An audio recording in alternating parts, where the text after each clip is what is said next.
Salut, j'ai lu tous les commentaires sous les vidéos de Journal Intime et je sais que ça fait une éternité que vous attendez une vidéo venant d'un gars. Eh bien, me voilà, un gars ordinaire qui vient de Suède. Je m'appelle Théo. Quand j'étais petit, ma mère m'a laissé à l'entrée d'un hôpital. Je n'ai jamais revu mes parents biologiques après ça. Mais quand j'avais 3 ans, j'avais déjà une nouvelle famille. Mes parents adoptifs étaient merveilleux. Ils possédaient une ferme au pied des montagnes. La vue de ma nouvelle chambre était incroyable. Un jour, je suis monté dans le grenier et j'y ai trouvé un vieil appareil photo. À partir de ce moment-là, plus rien ne m'arrêtait. Des cheese! Je prenais tout en photo et j'adorais surtout prendre en photo les montagnes. Va-t'en! Tu pues le mouton! Eh bien, tes cheveux ressemblent à de la laine de mouton. Ça, c'est Ingrid. C'est notre voisine, ce qui était la pire chose qui pouvait m'arriver. Théo, apporte notre fromage frais à nos voisins. Pourquoi moi? 1, 2, 3, 1, 2, 3. Hey! Tu t'es fait un nouvel ami? Pour ton information, je vais devenir une danseuse célèbre. T'es pas plus une danseuse que nos moutons. Et toi, t'es pas plus photographe qu'une mouette. Ah! Si Ingrid était un mec, je l'aurais battu il y a des lustres. Bref, elle avait tort. Les photos que je prenais étaient assez géniales en vrai. Je parcourais les montagnes, je prenais des photos des lacs et de notre ferme et je les publiais sur les réseaux sociaux. Un jour, j'ai eu 16 ans. Maman, allez, je ne suis plus un gamin. Surprise! J'espère que ça te plaira. Vous rigolez? C'est le meilleur cadeau. C'était le plus beau jour de ma vie, jusqu'à ce qu'Ingrid et ses parents viennent. Qu'est-ce qu'elle fait là? Théo, ne sois pas impoli. On les a invités. Crois-moi, j'avais pas envie de venir. Tu peux partir quand tu veux alors. Théo, attention à tes manières. Excuse-toi tout de suite. Pas question, c'est mon anniversaire et elle est en train de tout gâcher. Je t'ai dit de t'excuser. J'ai fini par me disputer avec mes parents. Je n'arrivais pas à croire qu'ils aient pris le parti d'Ingrid. Elle souriait pendant que je me faisais gronder et c'était vraiment agaçant. Le lendemain, j'étais censé aller camper avec mes parents. Tu restes à la maison comme punition pour hier. Quoi? À cause d'elle? Réfléchis à ton comportement. Ingrid est une gentille fille. T'aurais dû être plus gentil avec elle. Une gentille fille? C'est un monstre en jupe. Mes parents ne m'ont pas écouté et ils sont partis sans un mot de plus. C'était tellement injuste. Je tremblais de rage. Très bien, allez-y alors. Je me débrouillerai mieux tout seul. Ils ne sont pas rentrés le soir. Ils passent la nuit en montagne. Le lendemain matin, ils n'étaient toujours pas là. J'avais la boule au ventre. L'après-midi, le père d'Ingrid est venu me voir. Je suis désolé Théo. Il y a eu un glissement de terrain dans les montagnes la nuit dernière. Tes parents sont décédés. J'étais sous le choc. Je me suis figé. Je me débrouillerai mieux tout seul. Ce sont les derniers mots qu'ils ont entendus de ma part. J'avais tellement mal que je ne savais pas quoi faire. J'avais l'impression que le temps s'est arrêté. Au moment où j'ai recommencé à faire attention au monde qui m'entourait, j'étais dans un orphelinat. Notre ferme me manquait et je ne supportais pas la métropole animée. Mais petit à petit, j'ai commencé à m'habituer à ma nouvelle vie et je me suis même fait des amis. Un jour, j'ai été appelé au bureau du directeur. Théo, voici monsieur et madame Larsen. La façon dont ces étrangers me regardaient me mettait mal à l'aise. Son visage est parfait. Oui, il fera l'affaire. Tu es sûr, ma chérie? Absolument. Après leur départ, le directeur m'a annoncé une nouvelle incroyable. Tu as beaucoup de chance, Théo. Ces deux-là sont millionnaires et ils veulent t'adopter. Vous rigolez? C'était surtout les enfants les plus jeunes qui trouvaient de nouvelles familles. Peu de gens voulaient adopter des adolescents. Je suis très sérieux. Je vais commencer la paperasse. Si tu es d'accord, bien sûr. J'ai hésité. J'avais l'impression qu'en acceptant, je trahirais mes parents. Ne sois pas stupide. Une telle chance n'arrive qu'une fois dans ta vie. Les Larsen étaient censés venir m'emmener dans ma nouvelle maison. Je regardais nerveusement au loin quand le moment est venu. Avec quel genre de voiture viendrait-il? Comment me traiterait-il? J'ai soudainement senti une rafale de vent. C'est quoi ce bordel? Laisse tes affaires ici, tu n'en auras plus besoin. J'étais tellement choqué que je n'ai même pas essayé de résister. Et j'ai juste sorti l'appareil photo de ma valise. C'était la première fois que je volais. J'adorerais dire que j'appréciais la vue spectaculaire, mais j'étais trop concentré sur le fait d'essayer de garder mon petit-déj à l'intérieur de moi. Quand on a atterri, j'étais choqué, sans voix. La maison des Larsen ressemblait à un château. Ils m'ont conduit à l'autre bout de l'aile. Et ils m'ont tout de suite présenté à un styliste. Tu dois te couper et teindre les cheveux. Pourquoi? Tu poses trop de questions. Je ne m'étais jamais trop soucié de mon apparence. Alors je n'ai rien dit. Mais quand j'ai vu le résultat... Vous vous êtes trompé ou quoi? Je ressemble à une grenouille. C'est une teinte menthe. Et c'est à ça que tes cheveux devront toujours ressembler à partir de maintenant. Je n'ai rien dit, simplement parce que j'avais pas les mots. Après m'avoir transformé en prince grenouille, ils m'ont donné une liste de règles. En aucun cas, tu n'es autorisé à regarder la télé, à utiliser internet, à élever la voix ou à descendre au sous-sol. Voici ton emploi du temps. Fitness, prise de parole en public, cuisine, karaoké. Certaines des choses qu'ils voulaient que je fasse étaient plus ou moins normales, mais d'autres étaient carrément bizarres. D'ailleurs, donne-moi ton téléphone, on t'en donnera un nouveau. Ils m'ont donné une petite chambre et une nouvelle garde-robe. Mes premiers cours ont eu lieu le jour même. Je suis allé à la salle de sport et je me suis entraîné avec un coach personnel. Allez, tu vas y arriver! Ensuite, ils m'ont amené à la cuisine et un chef français m'a appris à faire des desserts. Vous voulez que je fasse un cupcake? Pas un cupcake, mais un cannelé. Oui, j'ai essayé de copier tout ce que ce gourou de la cuisine faisait, mais la cuisine n'était clairement pas mon truc. Essayons encore. Je pratiquais l'addiction, le chant et même le tir à l'arc. Le tout me semblait tellement inutile. Pourquoi aurais-je besoin de savoir tout ça? Tu le sauras quand le moment sera venu. Après des centaines de petits gâteaux ruinés, d'haltères tombés, de fausses notes et de flèches volant loin de la cible, j'ai enfin réussi. Parfait! Bientôt, les domestiques m'ont amené dans la partie centrale de la maison. Waouh! Je n'arrive pas à croire qu'ils vivent comme ça. J'ai l'impression que quelqu'un va me demander de payer un billet d'entrée. Tu es prêt? Prêt pourquoi? À ce moment-là, j'ai entendu un bruit à l'extérieur de la porte. Et il y avait un troupeau d'éléphants qui courait vers nous. Mais il s'est avéré que ce n'était que des filles. Qu'est-ce que? Ce sont tes sœurs. Emma et l'aînée. Salut! Les jumelles s'appellent Froya et Freya. Salut! Puis il y a Olivia. Et notre plus jeune. Attends, où est Cora? Elle fait encore la sieste. J'ai regardé les filles sous le choc. Même si je ne tenais pas compte de nos cheveux bleus, elles me ressemblaient beaucoup. La fille aînée ressemblait clairement à une version féminine de moi. Il se passait quoi là? Oh, désolé, je viens de me réveiller. Eh bien, vous devriez apprendre à vous connaître. Une fois que nos parents adoptifs sont partis, les choses ont dégénéré. Tes cheveux sont si beaux. Waouh, t'es musclé. T'as mis quel parfum? J'adore. Notre frère est parfait. Mes sœurs m'ont traîné dans la cuisine et m'ont demandé de leur faire des cannelés. Les choses que j'ai apprises du chef m'ont été utiles. Oh, on a de la chance. Leur adoration me stressait.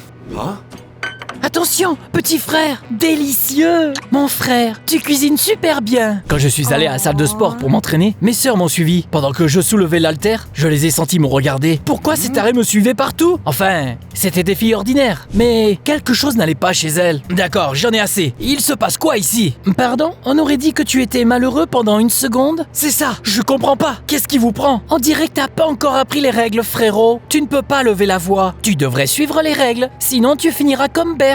Qui est Berthe? Assez de sport pour aujourd'hui. Notre frère a besoin de repos. On m'a dit de bouger dans une autre pièce. Elle était encore plus stylée que la précédente. Il y avait même un dressing à part entière. T'imagines? Pourtant, je me sentais comme une souris piégée dans un piège avec un énorme morceau de fromage. Le lendemain matin, les femmes de chambre m'ont apporté le petit déjeuner au lit. On m'a demandé de vous donner ça. Bien sûr, mon nouveau téléphone était stylé. Mais à quoi bon l'avoir si je ne pouvais pas aller sur internet? Les numéros de mes nouveaux parents et sœurs étaient dans mes contacts. Mais je ne pouvais pas en ajouter de nouveaux. Ça n'a aucun sens. Je suis allé me promener dans la cour pour me changer les idées. Je me suis arrêté quand j'ai vu Cora. De toutes mes sœurs, elle avait l'air d'être la plus normale.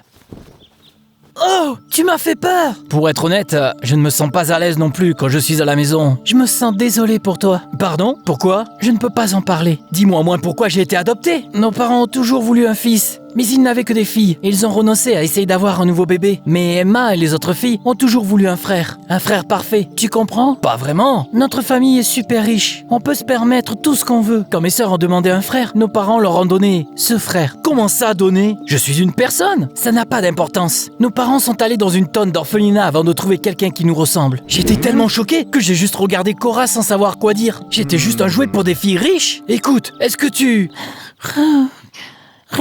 J'avais un autre cours prévu ce jour-là, mais j'en avais marre des cours stupides et j'ai décidé d'aller me promener et de prendre quelques photos. Tu ne peux pas partir. Comment ça? Bouge, abruti. Seulement après que monsieur et madame Larsen vous aient donné leur permission. Ah, ils se fichaient de moi? Qu'est-ce qui ne va pas? Apparemment, je n'ai pas le droit de sortir sans permission. Vous pensez que je suis votre chienne compagnie que vous pouvez promener quand vous en avez envie? Tu hausses encore la voix, mon frère. Crier nous fait mal à la tête. Si tu veux vraiment aller te promener, viens faire du shopping avec nous. Merci, mais je n'aime pas faire du shopping. C'était pas une demande. Frère, se disputer avec ces psychopathes était inutile et j'ai fini par accepter. Mes sœurs ressemblaient à de petits démons qui m'entraînent en enfer. Qu'est-ce que tu penses de cette robe? Elle est comme la dernière. Ce jean me va parfaitement. Moi aussi. J'étais épuisé au moment où on est parti du centre commercial. La seconde d'après, on était entouré de gardes. On aurait dit qu'ils essayaient d'éloigner certaines personnes de nous. Qu'est-ce qui se passe? Monte dans la voiture, dépêche-toi. C'était quoi ça? Notre famille a beaucoup d'ennemis. On doit faire attention. Ne t'inquiète pas, nos gardes du corps sont toujours là. Malheureusement, c'était pas ce qui m'inquiétait. La semaine suivante, je me suis senti comme un singe de cirque. Théo, où sont tes manières? Mon frère, je vais te nourrir.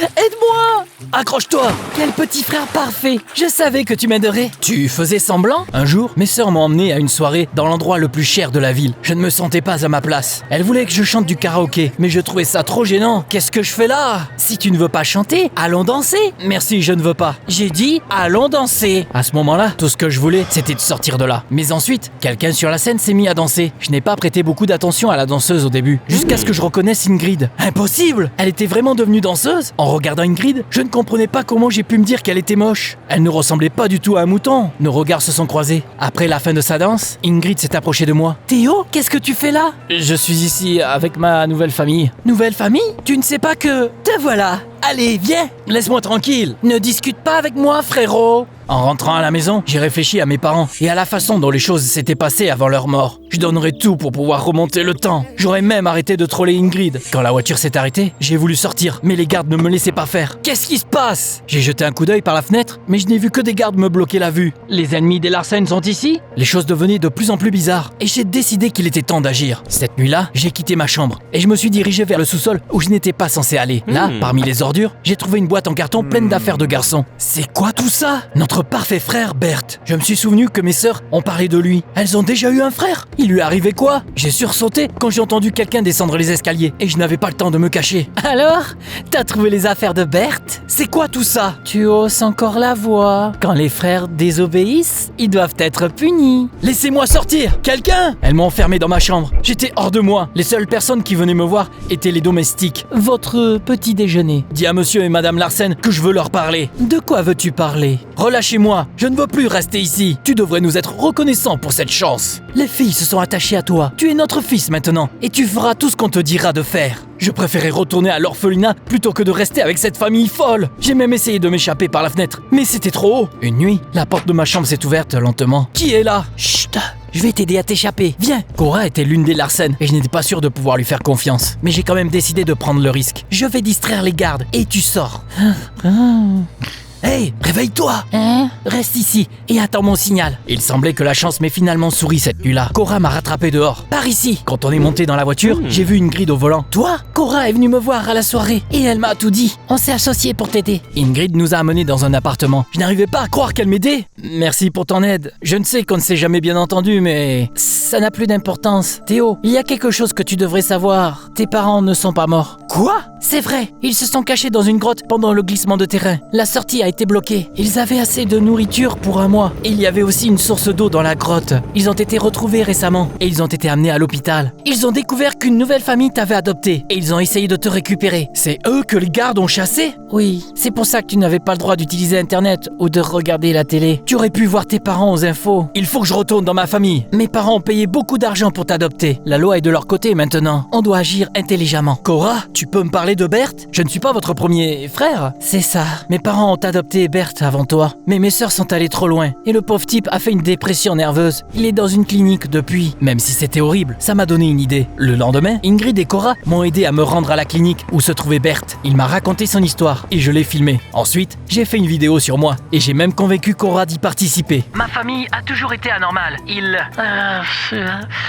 Cora! Oh, mon Dieu! J'ai monté la vidéo et je l'ai envoyée à plusieurs journalistes. Bientôt, les Larsen ont eu de gros ennuis. Ils n'avaient plus le temps de se soucier de moi. Théo! Fiston! Je suis désolé pour tout. Vous êtes les meilleurs parents du monde. Ça a marché alors? Légalement, je n'ai plus rien à voir avec les Larsen. Bert est retourné à l'orphelinat et il va beaucoup mieux maintenant. D'ailleurs, mon blog a 10 000 abonnés maintenant. T'imagines un peu? Oh, tais-toi et embrasse-moi déjà. Quoi? Allez, Théo, ne sois pas stupide. Ou t'as peur? Mais bien sûr que non. J'ai passé mon bras autour de la taille d'Ingrid et je l'ai approchée de moi. C'était une fille incroyable. Et moi, j'étais un con qui aurait dû s'en rendre compte plus tôt. Un matin, je suis sorti dans la cour et j'ai vu quelqu'un dormir sur notre banc. Cora? Je peux rester ici? Après que Cora m'ait aidé, les Larsen ne voulaient plus rien avoir à faire avec elle. Elle est restée dans notre ferme et elle est devenue ma sœur.